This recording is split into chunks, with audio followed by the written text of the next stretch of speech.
जय हिंद दोस्तों। चलिए हम देखते हैं आज की तुलसीदास जी का जीवन परिचय बोर्ड एग्जाम में कैसे लिखें कि 5 अंक पक्का हो जाए। ठीक है, तो चलिए देखते हैं कि तुलसीदास जी का जीवन परिचय है तो वेरी इंपॉर्टेंट क्वेश्चन है, आपको पता ही होगा। और एग्जाम मतलब बोर्ड एग्जाम 2024 के लिए बहुत ही इंपॉर्टेंट है। सब्जेक्ट हिंदी और कक्षा 10 के लिए इंपॉर्टेंट है। ठीक है, तो आप पहले बताना चाहते हैं, अगर आप मान लीजिए कि 1 महीना बचा है जीवन मतलब कि वो एग्जाम, ठीक है, तो जीवन परिचय शॉर्ट में भी लिख सकते हैं और लॉन्ग में भी लिख सकते हैं, पर इसको लिखेंगे तो ए अनिवार्य है, पर इसको लिखेंगे तो ए जरूरी नहीं है। ठीक है, तो चलिए देखते हैं। और लाइक सब्सक्राइब वाला तो हम कभी कहते नहीं है। ठीक है, तो गोस्वामी तुलसीदास जी का जन्म सन 1532 ईस्वी में। और एक बात और हम बताना चाहते हैं कि संबोध लिखिएगा या तो सन लिखिएगा, दोनों में से एक लिखिएगा, दोनों मत लिखिएगा, जिससे कि एग्जामिनर कंफ्यूज ना हो। और अगर एग्जामिनर को दिक्कत हुई तो आपको दिक्कत होना पक्का है। ठीक है, तो गोस्वामी तुलसीदास जी का जन्म सन 1532 ईस्वी में बांदा जिले के राजापुर नामक ग्राम में हुआ था। ठीक है, तो गोस्वामी तुलसीदास जी का जन्म सन 1532 ईस्वी में कब हुआ था? सन 1532 में हुआ था। बांदा जिले के राजापुर नामक ग्राम में हुआ था। कुछ विद्वान इनका जन्म एटा जिले के सोरू नामक ग्राम में मानते हैं। ठीक है, तो कुछ विद्वान इनका जन्म कहाँ मानते हैं? एटा जिले के सोरू नामक ग्राम में मानते हैं। ठीक है, इनके पिता का नाम आत्माराम दुबे तथा माता का नाम हुलसी था। इनके जन्म में मतभेद है, ये आपको बात पता होना चाहिए। और ठीक है, और बीच में 2 लाइन और घुसाड़ सकते हैं। ठीक है, तो आत्माराम दुबे, तो इनके पिता का नाम आत्माराम दुबे था। ठीक है, तथा माता का नाम हुलसी देवी था। ठीक है, और हुलसी के नाम से ही तुलसी का नाम पड़ा, ऐसे भी बना कर लिख सकते हैं। ठीक है, तो तुलसीदास जी का जन्म अभुक्त मूल नक्षत्र, और अभुक्त मूल नक्षत्र में यह होता है वो होता है, मतलब ऐसे बना कर लिख सकते हैं। ठीक है, तो तुलसीदास जी का जन्म अभुक्त मूल नक्षत्र में होने के कारण इनके माता पिता ने इन्हें बाल्यकाल में ही त्याग दिया। मतलब कि जब ये जन्मे तभी इनके माता पिता ने बाल्यकाल में ही त्याग दिया। ठीक है, और तुलसीदास जी जब जन्मे थे तो उनके 16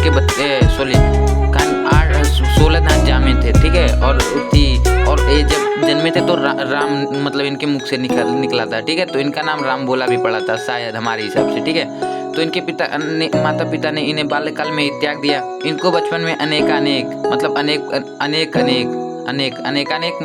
प्रकार के आपदाओं इनका बचपन अनेक प्रकार के आपदाओं के बीच व्यतीत हुआ और इनको बचपन में अनेकों कष्टों का सामना करना पड़ा। ठीक है, तो आप समझ रहे होंगे कि इनको कष्टों का सामना क्यों करना पड़ा।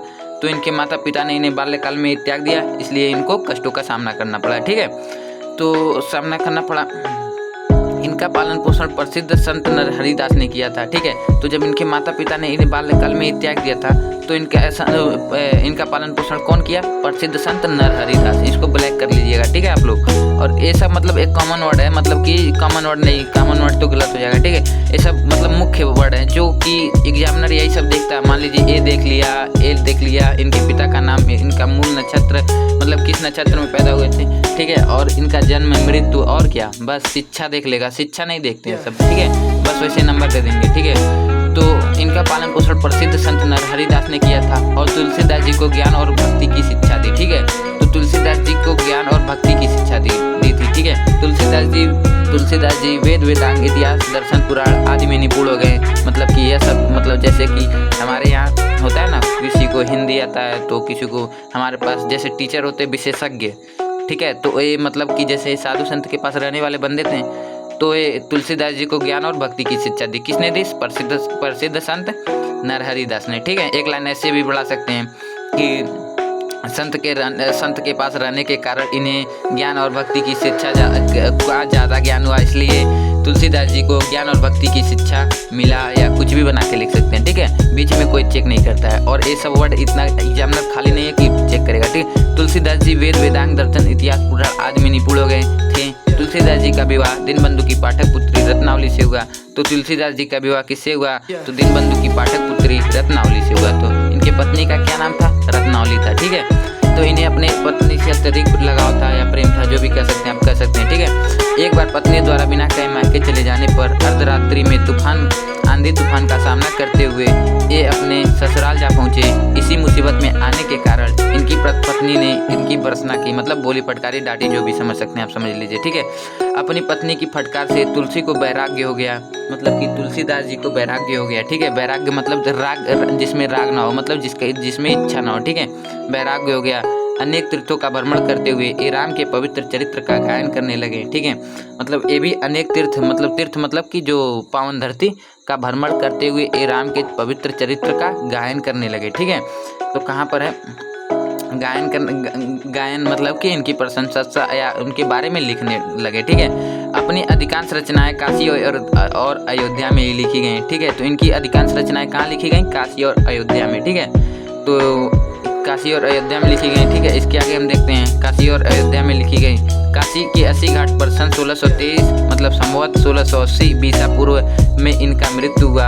तो इनका मृत्यु कितना में हुआ? तो 1623 ईस्वी में हुआ। ठीक है, 1532 में जन्म हुआ और 1623 में ये मर चुके। ठीक है, तो इनका टोटल कितने वर्ष की और एक और उत्ती कर सकते हैं। मान लीजिए कि ये 1632 से 23 मान लीजिए कि ये कितना साल जिए थे। मान लीजिए 1632 1532 से 1623 तो ये लगता है जीवन परिचय में थोड़ा सा गड़बड़ है। ठीक है, 1943-44 के आसपास रहेगा। ठीक है, अभी हम आपको दिखाएंगे नहीं, बाद में बता देंगे, पिन कमेंट में हो जाएगा। ठीक है, तो मृत्यु हुआ और ये भी लिख सकते हैं इन्होंने इतनी वर्ष की अवस्था में प्राण त्याग दिया। ठीक है, तो तुलसीदास यहाँ पर देखिए तुलसीदास जी द्वारा रचित मतलब रचनाएं लिखी है। रचनाएं नहीं लिखेंगे तो एग्जामिनर समझेगा एक घुचू आदमी है। ठीक है, तो रचनाएं लिखने में बहुत आसान होता है, कुछ होता नहीं है।